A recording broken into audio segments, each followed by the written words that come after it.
നമസ്കാരം. നിങ്ങൾക്കെതിരെ ഒരു കുറ്റം ചുമത്തിയാൽ അതിന് മറുപടി പറയാനുള്ള അവകാശമുണ്ടോ?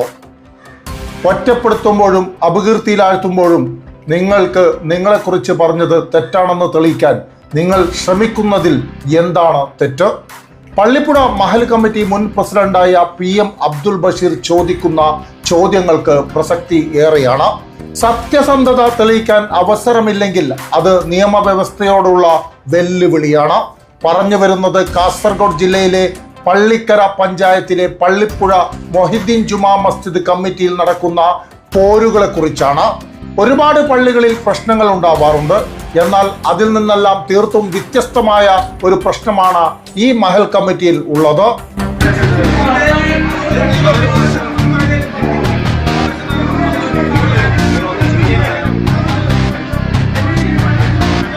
പള്ളിയുടെ മുൻ പരിപാലന ചുമതലക്കാരനെ അപകീർത്തിപ്പെടുത്താൻ ഗൂഢാലോചന നടത്തുകയും വ്യാജ ഓഡിറ്റ് റിപ്പോർട്ട് തയ്യാറാക്കുകയും പണം തട്ടിയെടുക്കുകയും ചെയ്ത ഓഡിറ്റർക്കും 12 അംഗ സംഘത്തിനു നേരെ പോലീസ് ജാമ്യമില്ലാ വകുപ്പ് പ്രകാരം കേസെടുത്തിരിക്കുകയാണ്.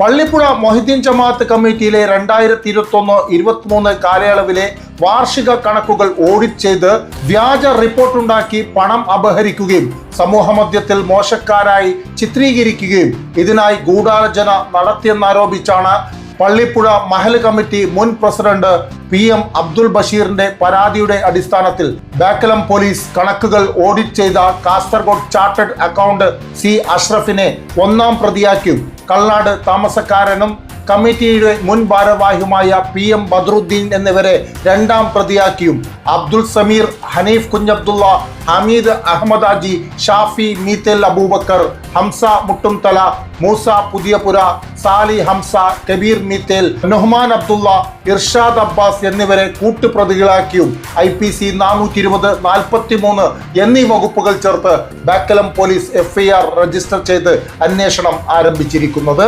ഗൂഢാലോചനയുടെ തുടക്കം ഇങ്ങനെയാണ്. 2023-24 കാലയളവിൽ പള്ളിപ്പുഴ മഹൽ കമ്മിറ്റിക്ക് പുതിയ കമ്മിറ്റി നിലവിൽ വന്നു. പ്രസ്തുത കമ്മിറ്റി 2021-23 കാലയളവിലെ കമ്മിറ്റിയുടെ വാർഷിക വരവ് ചിലവുകളിൽ തിരിമറി നടന്നു എന്നാരോപിച്ച് കണക്കുകൾ പരിശോധിച്ച് റിപ്പോർട്ടുണ്ടാക്കാൻ കാസർഗോഡ് ചാർട്ടേഡ് അക്കൗണ്ടന്റായ CA അഷ്റഫിനെ ഓഡിറ്ററായി നിയമിക്കുകയുണ്ടായി. ഇദ്ദേഹത്തിന്റെ നേതൃത്വത്തിലുള്ള സംഘം കണക്കുകൾ കൂട്ടിക്കഴിച്ച് സമർപ്പിച്ച റിപ്പോർട്ടിൽ 2021-23 സാമ്പത്തിക വർഷത്തിൽ കണക്കുകളിൽ 1,28,000 രൂപയുടെ പൊരുത്തക്കേട് ഉണ്ടെന്നും തുടർന്ന് കമ്മിറ്റിയുടെ അന്നത്തെ പ്രസിഡന്റായിരുന്ന എഞ്ചിനീയർ PM ബഷീറിന്റെ കയ്യിൽ നിന്നും ഈ തുക വസൂലാക്കുകയും കൈപ്പറ്റ് റസീറ്റ് നൽകുകയും ചെയ്തു. അതായത് 1,28,000 രൂപയോളം കണക്കുകളിൽ നിന്നും വ്യത്യാസമാക്കുന്നു. അത് അന്നത്തെ പ്രസിഡന്റിന്റെ കയ്യിൽ നിന്നും വസൂലാക്കുകയും ചെയ്തു. എന്നാൽ പ്രസ്തുത ഓഡിറ്റിംഗ് റിപ്പോർട്ടിങ്ങിൽ സംശയം തോന്നിയ PM ബഷീർ ഇത് പരിശോധിക്കണമെന്നും ഇതിന്റെ പിന്നിൽ ഗൂഢാലോചന ഉണ്ടോ എന്ന് അന്വേഷിക്കണമെന്ന് മഹൽ കമ്മിറ്റിയോട് ആവശ്യപ്പെട്ടു. ഇത് മഹൽ കമ്മിറ്റി നിരാകരിച്ചതോടെ വെള്ളിയാഴ്ച വിശ്വാസികൾ ഇത് ചോദ്യം ചെയ്ത് പരസ്പരം ചേരിതിരിഞ്ഞ് സംഘർഷത്തിൽ ഏർപ്പെടുകയുണ്ടായി.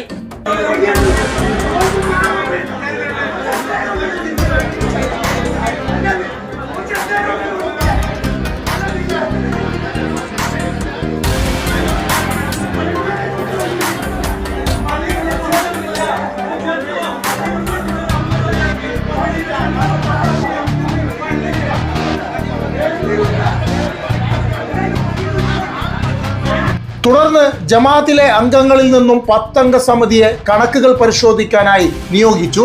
എന്നാൽ റിപ്പോർട്ടിൽ കൃത്രിമം നടത്തിയെന്ന് ആരോപണം നേരിടുന്ന ഓഡിറ്റർ C അഷ്റഫിനെ തന്നെ തന്ത്രപൂർവം കണക്കുകൾ പരിശോധിക്കുന്ന സംഘത്തിൽ ഈ കമ്മിറ്റി ഉൾപ്പെടുത്തി. നേരത്തെ 1,28,000 രൂപയുടെ പൊരുത്തക്കേടുകൾ കണ്ടെത്തിയ ഇതേ ഓഡിറ്ററുടെ കീഴിലുള്ള സംഘം വീണ്ടും കണക്കുകൾ തയ്യാറാക്കിയപ്പോൾ 3,60,000 രൂപ വ്യത്യാസമായി ഉയർന്നു. അതായത് നേരത്തെ ഇവർ തയ്യാറാക്കിയ റിപ്പോർട്ടിനേക്കാൾ 1,70,000 രൂപ കൂടുതൽ കണ്ടെത്തിയതായിട്ടുള്ള റിപ്പോർട്ടാണ് ഇവർ നൽകിയത്. 2 വ്യത്യസ്തമായ റിപ്പോർട്ടുകൾ ലഭിച്ചതോടെ റിപ്പോർട്ടിന്റെ പൂർണ്ണരൂപം ആവശ്യപ്പെടുകയും സംശയ നിവാരണം നടത്തണമെന്ന വാദത്തിനും പ്രസക്തിയേറി. എന്നാൽ റിപ്പോർട്ടിന്റെ പൂർണ്ണരൂപം പരിശോധിക്കാനും വായിച്ചു കേൾപ്പിക്കാനും നിലവിലെ കമ്മിറ്റി തടസ്സവാദങ്ങൾ ഉന്നയിച്ചതോടെ വിശ്വാസികൾ രണ്ട് ചേരികളിലായി അക്രമങ്ങൾ ഉണ്ടാക്കി.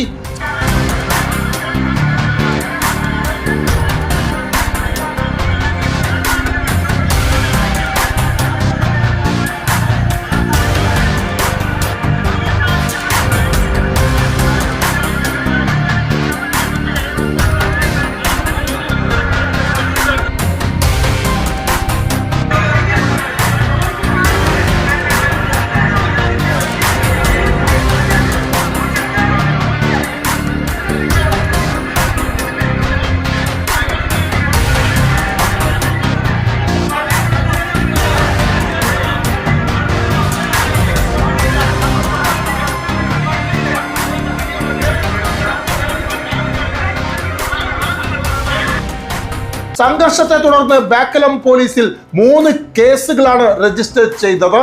നോക്കണേ, അള്ളാഹുവിന്റെ ഭവനത്തിൽ ഒരാൾക്ക് നിരപരാധിത്വം തെളിയിക്കാനുള്ള അവസരം നിഷേധിക്കുക എന്ന് പറഞ്ഞാൽ അതിലപ്പുറം എന്താണ് പറയാനുള്ളത്? നാട്ടിലെ ക്രമസമാധാനം അരക്ഷിതാവസ്ഥയിലൂടെ കടന്നു പോകുന്ന സാഹചര്യത്തിൽ ബേക്കലം പോലീസ് വീണ്ടും ഈ വിഷയത്തിൽ ഇടപെട്ടു. പഴയ കമ്മിറ്റി പ്രതിനിധികളെയും പുതിയ കമ്മിറ്റി ഭാരവാഹികളെയും സ്റ്റേഷനിലേക്ക് വിളിച്ച് ചർച്ച ചെയ്യുകയും 2 വിഭാഗങ്ങളുടെ സമ്മതത്തോടെ സ്വതന്ത്രമായ ഒരു ഓഡിറ്ററെ വെച്ച് കണക്കുകൾ പരിശോധിക്കാൻ ധാരണയായി. മുൻ ഓഡിറ്ററായ CA അഷ്റഫിനെ വിളിച്ച് പുതിയ ഓഡിറ്റർ കണക്കുകൾ നോക്കുന്നതിൽ തടസ്സങ്ങളുണ്ടോ എന്ന് പോലീസ് അന്ന് തന്നെ ചോദിച്ചിരുന്നു. തടസ്സങ്ങൾ ഇല്ല എന്ന് വാക്കാൽ മറുപടി നൽകിയതോടെ കാഞ്ഞങ്ങാട്ടെ ഓഡിറ്റർ ജോബി തോന്നയ്ക്കലിന് കണക്കുകൾ പരിശോധിക്കാനും റിപ്പോർട്ടുകൾ തയ്യാറാക്കാനും ഏൽപ്പിച്ചു. 3 മാസത്തെ വിശദമായ പരിശോധനയ്ക്ക് ശേഷം റിപ്പോർട്ടിന്റെ ഒരു കരട് രൂപം 2 വിഭാഗങ്ങൾക്കും ഓഡിറ്റർ കൈമാറുകയും കരട് രൂപത്തിൽ ലഭിച്ച റിപ്പോർട്ടുകൾ പ്രകാരം പരാതിക്കാരന് അനുകൂലമായ ഒരു സാഹചര്യമുണ്ടെന്ന് മനസ്സിലാക്കിയ ഈ നിലവിലെ കമ്മിറ്റിയും മുൻ ഭാരവാഹിയും ചേർന്ന് 1-ാം പ്രതിയായ ഓഡിറ്ററെ വീണ്ടും രംഗത്തിറക്കി പുതിയ തന്ത്രവുമായി രംഗത്ത് വന്നു. എന്റെ ഓഡിറ്റ് റിപ്പോർട്ട് പൂർത്തിയായിട്ടില്ലെന്നും ജമാഅത്ത് കമ്മിറ്റിയോ ജമാഅത്ത് മഹലോ ആ റിപ്പോർട്ട് അംഗീകരിച്ചിട്ടില്ല എന്നും അതുകൊണ്ട് പുതിയ ഓഡിറ്റ് റിപ്പോർട്ട് പുറത്തുവിടരുതെന്ന് ആവശ്യപ്പെട്ട് കൊണ്ടുള്ള ഒരു കത്ത് മുൻ ഓഡിറ്ററായ അഷ്റഫ് ജോബി തൊന്നിക്കാലിന് കൈമാറി. ഇതോടെ കാഞ്ഞങ്ങാട്ടെ ഓഡിറ്ററുടെ റിപ്പോർട്ട് ലഭിക്കുന്നതും കീറാമുട്ടിയായി മാറി. ഇതിനിടയിൽ പരാതിക്കാരൻ തന്നെ അപകീർത്തിപ്പെടുത്താൻ കണക്കുകൾ തിരിമറി നടത്തിയെന്ന് ബോധ്യപ്പെടുകയും പോലീസിൽ പരാതി നൽകുകയും ചെയ്തു. നേരത്തെ പോലീസിന്റെ സാന്നിധ്യത്തിൽ പുതിയ ഓഡിറ്ററെ വെക്കുന്നതിനോ റിപ്പോർട്ട് കൈമാറുന്നതിനോ തടസ്സം അറിയിക്കാതിരുന്ന മുൻ ഓഡിറ്ററുടെ ഈ നീക്കം പ്രതികളെ സഹായിക്കാനുള്ളതാണെന്ന നിഗമനത്തിലാണ് പോലീസ്. അതേസമയം റിപ്പോർട്ട് പൂർത്തിയായിട്ടില്ല എന്ന് അവകാശപ്പെടുന്ന C അഷ്റഫ് കണക്കുകൾ പൂർത്തീകരിച്ച് എന്ന് പറഞ്ഞ് നേരത്തെ തന്നെ തന്റെ ഫീസായ 33,000 രൂപ വാങ്ങുകയും ആദ്യ റിപ്പോർട്ടിന്റെ അടിസ്ഥാനത്തിൽ പരാതിക്കാരന്റെ കയ്യിൽ നിന്നും 1,28,000 രൂപ വാങ്ങി കൈപ്പറ്റ് റസീറ്റ് നൽകിയത് ചോദ്യം ചെയ്യപ്പെടേണ്ട വിഷയമാണ്. അതായത് നേരത്തെ എല്ലാം ക്ലിയറായി, ഇതാ റിപ്പോർട്ട് വന്നിരിക്കുന്നു എന്ന് പറഞ്ഞാണ് മുൻ ഭാരവാഹിയെ മോശമാക്കാൻ 1,28,000 രൂപ അദ്ദേഹത്തിന്റെ കയ്യിൽ നിന്നും വാങ്ങിയത്. അപ്പൊ പൂർത്തിയാകാത്ത റിപ്പോർട്ടിന് മേലിൽ എങ്ങനെയാണ് പൈസ വാങ്ങിച്ചെടുത്തത്? പ്രാഥമിക അന്വേഷണ വിധേയമായി പ്രതികൾക്കെതിരെ പോലീസ് ജാമ്യമില്ലാ വകുപ്പ് ചുമത്തിയാണ് കേസെടുത്തത് എന്നും കൂടി ഓർക്കുക. നോക്കണേ, വർഷത്തോളം അള്ളാഹുവിന്റെ പള്ളി പരിപാലനം ചെയ്ത ഒരു വ്യക്തി അയാൾ തുച്ഛമായ ഒരു പണം തിരിമറി നടത്തിയെന്ന് പറഞ്ഞ് അതിൽ കൂടുതൽ പണം ഓഡിറ്റർക്ക് നൽകി കണക്കുകൾ പരിശോധിക്കുകയും തുടർന്ന് ഒരു വ്യാജമായ റിപ്പോർട്ട് തയ്യാറാക്കുകയും കൂടുതൽ പണം അപഹരിക്കുകയും ചെയ്തത്. തന്റെ സത്യസന്ധത ബോധ്യപ്പെടുത്താൻ ഒരു മനുഷ്യന് അവകാശമില്ലേ? 25,000 രൂപയോ 50,000 രൂപയോ പോട്ടെ 1,00,000 രൂപയോ തിരിമറി നടത്തേണ്ട ഗതികെട്ട സാമ്പത്തിക സ്ഥിതിയിൽ കഴിയുന്ന ആളാണോ പരാതിക്കാരനായ PM അബ്ദുൽ ബഷീർ എന്ന എല്ലാവർക്കും അറിയുന്ന വ്യക്തി?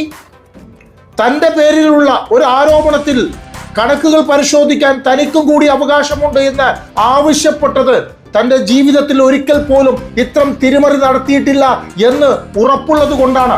അള്ളാഹുവിന്റെ ഭവനത്തിൽ ഇതുവരെ ഉണ്ടായ സംഘർഷത്തിൽ 4ഓളം FIR ആണ് ബേക്കലം പോലീസ് രജിസ്റ്റർ ചെയ്തിരിക്കുന്നത്. ഇതിനൊക്കെ ആരാണ് സമാധാനം പറയുക? പള്ളിയിലാണെങ്കിൽ എന്നും തല്ലും പ്രശ്നങ്ങളാണ്. ഇതിനൊരു അവസാനം വേണ്ടയോ? കണക്കുകൾ പുറത്തു വരട്ടെ. കമ്മിറ്റിക്ക് എന്തിനാണ് വേവലാതി? പണം ഈടാക്കാനുണ്ടെങ്കിൽ അങ്ങനെയും, പരാതിക്കാരിൽ നിന്നും കമ്മിറ്റി കൂടുതൽ പണം ഈടാക്കിയിട്ടുണ്ടെങ്കിൽ അത് തിരികെ കൊടുത്താലും മതി, പ്രശ്നങ്ങൾ തീർന്നില്ലേ? കണക്കുകളല്ലേ, പരസ്പരം മാറിപ്പോകുക എന്നൊക്കെ സാധാരണയാണ്. പക്ഷേ ഒരാളെ മോശമാക്കണമെന്ന് ഒരു അജണ്ട വെച്ച് അതിനുവേണ്ടി ഗൂഢാലോചന നടത്തി പ്രവർത്തിക്കുമ്പോഴാണ് നിങ്ങളൊക്കെ എന്ത് പള്ളിപ്പരിപാലനമാണ് നടത്തുന്നതെന്ന് ജനങ്ങൾ ചോദിച്ചു പോകുന്നത്. മനസ്സ് നിറയെ പകയും വിദ്വേഷവും അതിലുപരി നാട്ടിൽ മൊത്തം കുഴപ്പമുണ്ടാക്കാനുള്ള പരദൂഷണവും പ്രചരിപ്പിക്കുന്നത് ഒരു യോഗ്യതയായി ആരും കൊണ്ടു നടക്കരുത്. എല്ലാവരെയും ഒരുപോലെ സ്നേഹിക്കാനും ഒരുപോലെ നോക്കിക്കാണാനും കഴിയുന്ന ആളുകൾ വേണം ഇത്തരം സ്ഥാനമാനങ്ങളിലേക്ക് എത്താൻ. പോലീസ് FIR രജിസ്റ്റർ ചെയ്തതുകൊണ്ട് തന്നെ തീർച്ചയായും കണക്കുകൾ അന്വേഷണ വിധേയമായി തന്നെ ഓഡിറ്റർക്ക് പോലീസിന് കൈമാറേണ്ടി വരും. അവിടെ വിരട്ടലും വിലപേശലും ഒന്നും നടക്കില്ല. രാജ്യത്ത് ഒരു നീതിയുണ്ട്, അത് എല്ലാവർക്കും ഒരുപോലെ അവകാശപ്പെട്ടതാണ്. ഒന്നും കൂടി പറഞ്ഞ് ഞാൻ നിർത്തുകയാണ്. വർഷങ്ങളോളം അള്ളാഹുവിന്റെ ഭവനം പരിപാലിച്ച വ്യക്തിയാണ് ഈ പറയുന്ന പരാതിക്കാരൻ. മനസ്സൊന്ന് നീറിക്കരഞ്ഞാൽ, അള്ളാഹു അതിന് ഉത്തരം നൽകിയാൽ പിന്നീട് അങ്ങോട്ട് നിങ്ങളുടെ ജീവിത സാഹചര്യം എന്തായി തീരുമെന്ന് സ്വയം ആലോചിക്കുക. നന്ദി, നമസ്കാരം.